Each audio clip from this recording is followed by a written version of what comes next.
영상을 시청하시기 전 구독과 좋아요 눌러주시고요. 페이스북 하시는 분들 공유 꼭 부탁드리겠습니다. 이번에는요, 제가 심양공항을 통해서 대한민국 입국했던 그 순간을 여러분들한테 이야기 드릴 건데요. 제가 이제 그 30일 비자를 가지고 집에 가서 설레는 마음으로 열심히 그 공항 넘어가야 될 그 기본 영어를 열심히 배웠어요. 이미 조금 배웠지만 그래도 또 만단의 준비를 하고 제가 이제 심양 공항으로 국제공항으로 갔죠. 세상에 태어나서 공항으로 가는 길은 한 번도 없었으니까 이게 진짜일까 꿈일까 가다가 잡히지 말아야 되는데 그때도 긴장했어요. 거기서 잡히면 완전 북송당하니까요. 해가지고 이제 공항에 딱 갔는데 제가 밤새고 연습한 대로 그 여권을 가지고 줄을 서서 있는데 저는 진짜 하늘이 도와준 것 같아요. 그 시기에도 제가 연습했던 이야기는 하나도 안 물어보고 간단한 것만 왜 가냐고. 그래서 제가 아이들 옷 도매하러 간다고 그랬어요. 중국 그 여권에다가 비자를 받은 거였으니까 중국 사람으로 되어 있거든요.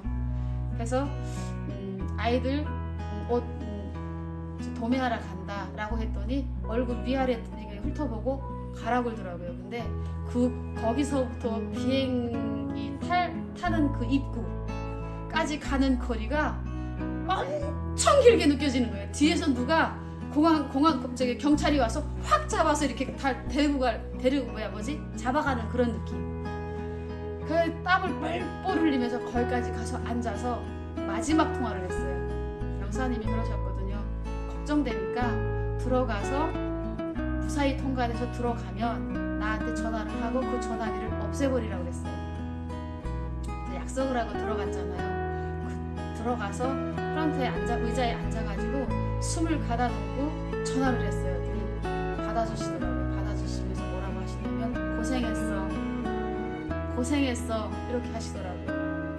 그리고 이제 제일 뒤에 타라고 하더라고요. 제일 뒤에 타서 제일 늦게 내려 운영아 그러더라고요.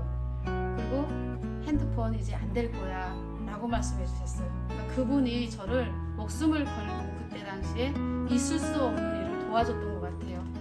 그래서 저는 그분이 이야기한 대로 핸드폰을 다 부셔가지고 쓰레기통에다 넣고 비행기를 시간 맞춰서 비행기 탔죠. 타서 제일 마지막에 뒤에 딱 갔는데 처음 타보잖아요. 비행기라는 거. 노래에서 높은 곳은 비행기는 빨라. 근데 제가 그 빠른 비행기를 타보는 거예요. 탔는데 그 비행기 안에 탄 사람들은 다 멋있어 보이더라고요. 그래가지고 제일 뒤에 가서 앉아있는데 진짜 비행기가 하늘로 뜨더라고요. 뜨는데 무슨 걱정이 있냐면 이거 가다가 폭발하면 어떡하지? 이런 생각. 떨어지면 어떡하지? 그러니까 이 불안의 연속이었어요. 그거 타고도 해결되는 게 아니라 이 불안이. 그래가지고 이게 타다가 가는데 예쁜 아가씨들이 왔다 갔다 하면서 모두 먹으라고 하고 모두 소개하고 뭐 책자도 주고 춥냐고 무슨 이불 그것도 덮으래요. 근데 저는 다 싫다고 그랬어요. 사실 조금 정보가 있었다면 다 이렇게 받았을 텐데 그거 쓰면은 돈을 내는 줄 알았어요. 그리고 저한테 무엇을 이렇게 드시겠냐고 그 양식과 한식이 있는데 이렇게 이야기를 하는데 저는 그거 먹으면 돈 내야 되는 줄 알고 안 먹겠다 그랬어요. 저는 안 먹고 싶어요 라고 해가지고 저는 그 첫 비행기가 긴장의 연속으로 굶고 온 활주로였어요. 그리고 딱 이제 인천공항에 딱 들어섰는데 하늘에 올라갔을 때 그 느낌은 멍멍하고 먹먹하고 떨어지지 않겠지라는 그 긴장감. 그리고 인천공항에 딱 들어왔는데 다 일어서서 여유롭게 움직이는데 저만 눈알만 돌아가요. 머리도 못 돌리겠더라고요. 눈알만 돌아가요. 이렇게 계속 보는 거예요. 얼마큼 빠져나갔는지. 제일 마지막에 나가라고 했으니까 거의 부동 자세. 그리고 제일 마지막에 일어서서 나갔는데 그 사람을 따라 나갔는데 가서 난 어떤 사람 여기 어떤 곳이지? 한국인 맞다. 근데 어떻게 대할까? 또 걱정이 앞서는 거예요. 딱 그 비행기 연결점에서 딱 발을 딱 디뎠는데 앞에 왼쪽에 쫙 서가지고 까만 양복 입은 키 큰 남자들이 서서 저한테 인사를 하더라고요. 인사를 하면서 대한민국에 오신 걸 열렬히 환영합니다 하더라고요. 그러면서 그 사람들을 보는데 우리가 근데 좋은 게 그때는 실감나지 않았어요. 그때까지도. 왜냐면 늘 영화를 북한에서 보여주면 민족과 운명이나 뭐 이런 영화를 보여주면 그 간첩들이 저기 선글라스 끼고 키 크고 양복 입은 사람들이었거든요. 짝 삐어 입은 사람. 똑같았어요. 아, 나를 잡으러 왔나 이런 생각.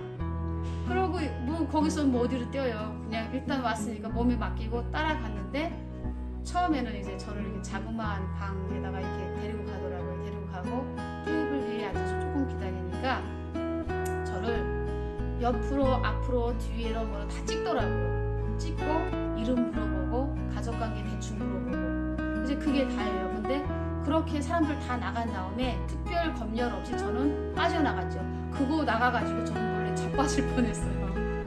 이제 사실 북한에서 중국에 왔을 때 불빛 아파트 불빛 빨간 거 보고 넘어왔잖아요. 그 오겠다라는 마음도 거기서 또 이제 그 불빛 보고 키웠고 꿈도. 근데 거기 오니까 그 무슨 우리가 말하는 북한에서 말하는 선현궁전 그 김일성 궁수당 뭐지 거기랑 비교가 안 되더라고요. 저는 평양 답사를 갔어서 거기 구경했거든요. 학교 때 이제 국가답사로. 근데 거기에서 최고라고 이야기했던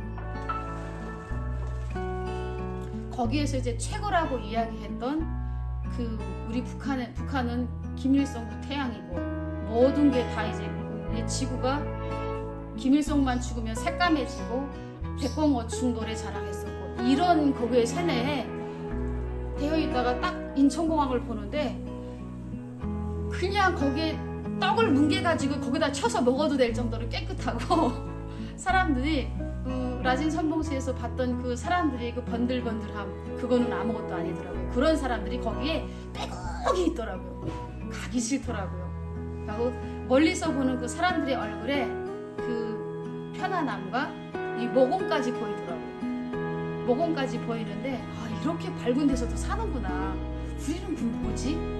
라고 한참 드리번하고 좋았었죠. 좋아서 이제 다음 목적지로 가야 되는데 가기 싫더라고요. 그곳에서 살고 싶었습니다. 이렇게 해서 저는 이제 한국에 딱 이게 들어오면서 최고의 인천공항에서 대한민국에 대한 인식을 확 바뀌었던 그 시점이에요. 로또 복권 맞았다. 나는 좋은 곳에 왔다. 근데 차를 타고 딱 이제 5명서 이제 이동을 해야 되잖아요. 인천국제공항에서 이제 그 국정원으로 우리 그때 국정원인데 그걸로 이동을 해야 되는데 승용차 타고 가는데 길거리에 맨 반짝반짝하고 무슨 이게 대낮이더라고요. 별빛에 비교 안 돼요. 반짝반짝하는데 간판들이 반짝반짝하고 더하기가 되게 많더라고요. 근데 북한에서는 더하기가 병원이에요. 병원. 꽤나 병원도 많다. 근데 화려하다라고 하면서 간판을 보는데 뼈다귀 할머니 해장국 간판을 보게 됐어요. 이제 거기서 제가 천국에서 헤매고 있다가 다시 지역으로 뚝 떨어진 케이스예요. 아, 할머니도 삶아서 뼈다귀를 파는데 저는 그때 나이가 어리잖아요. 20대 중반 살짝 넘었으니까 나 같은 젊은 사람은 그러니까 고기를 평가했을 때 맛있잖아요. 아, 맞구나. 역시 내가 아기를 안 데려오길 잘했구나. 그리고 북한에서 이제 세뇌받았던 거. 남조선 사람들은 이제 중국 사람들이나 그 외국 사람들은 사람을 잡아서 피도 뽑아서 팔고 고기도 이제 팔고 사람을 토막내서 판매한다라고 했었거든요. 거꾸로 매달아서 산 사람을 거꾸로 매달아서 피를 뺀다고 그랬어요. 그래야지 쓰니까. 죽은 사람 빼지는 않는데요. 거기에 너무 세뇌됐었으니까 아, 죽었구나. 그때부터 이제 완전 다운됐죠. 죽고 싶더라고요. 거기서 망상을 다 했죠. 아, 잘못 왔구나. 역시 그래, 아니 땡글뜨게 연기가 날까. 내가 이게 겉모습만 보고 또 잘못 발을 디뎠구나. 중국에서 이거 쫓기는 그 삶이 아무것도 아닌구나. 나 이제 죽었구나. 이제 그때서야 딸이 그립더라고요. 마지막으로 한 번 더 마지막에 봤을 때 더 안아줬을 걸. 돌도 안 되는 거 두고 왔는데 이제 영원히 이걸로 이별이구나. 아, 그 아이의 정체나 또 부모님들한테 이제 끌려가면은 다 이제 고문하면 불어야 되니까 죽어도 내 아이의 존재, 주소, 정확한 주소랑 북한에 있는 부모님들에 대한 주소, 지고 동생들 안 불 테다. 나 혼자만 죽자. 아버지한테 어머니한테 그때 맹세하면서 국정원까지 온 케이스였어요. 거기에 와서의 국정원 생활은 나한테 또 충격이었죠. 왜냐면 이제 저희가 처음에 왔을 때 독방에다 가둬요. 하나씩. 저희 때는 탈북민이 몇 명 안 됐었어요. 이 방에 보통 우리 아파트 보면은 띵동 하면 이렇게 밖에 보면 누가 왔는지 보이는 거잖아요. 근데 저희는 반대예요. 반대인데 원룸 같은 큰 방에다가 냉장고, 침대 이렇게가 있어요. 근데 그 냉장고에 화장실 없어요. 화장실도. 그 안에 모든 과일과 간식은 다 들어가 있어요. 신선한 거.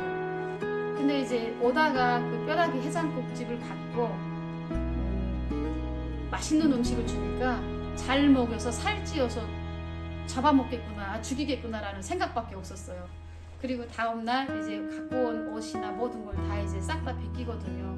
그걸 다 반납하고 옷을 주는데 저는 그게 이제 한국의 제수옷인 줄 알았어요. 연 파란 거. 그래서 그걸 갈아입고 이제 그 선생이 배치될 때까지 이제 밥을 이렇게 그 감옥에서 똑같아요. 감옥에서 이렇게 살창으로 되는데 그 밑에 이렇게 문 열면 밥을 넣어줘요. 그거 먹으면 빨리 살찌면 빨리 잡혀 죽을까봐 안 먹었어요. 안 먹고 그냥 이렇게 내보내 그냥 이제 밥 도시락 이렇게 그거 준 거는 이제 그 군인들이 문 열고 가져가거든요.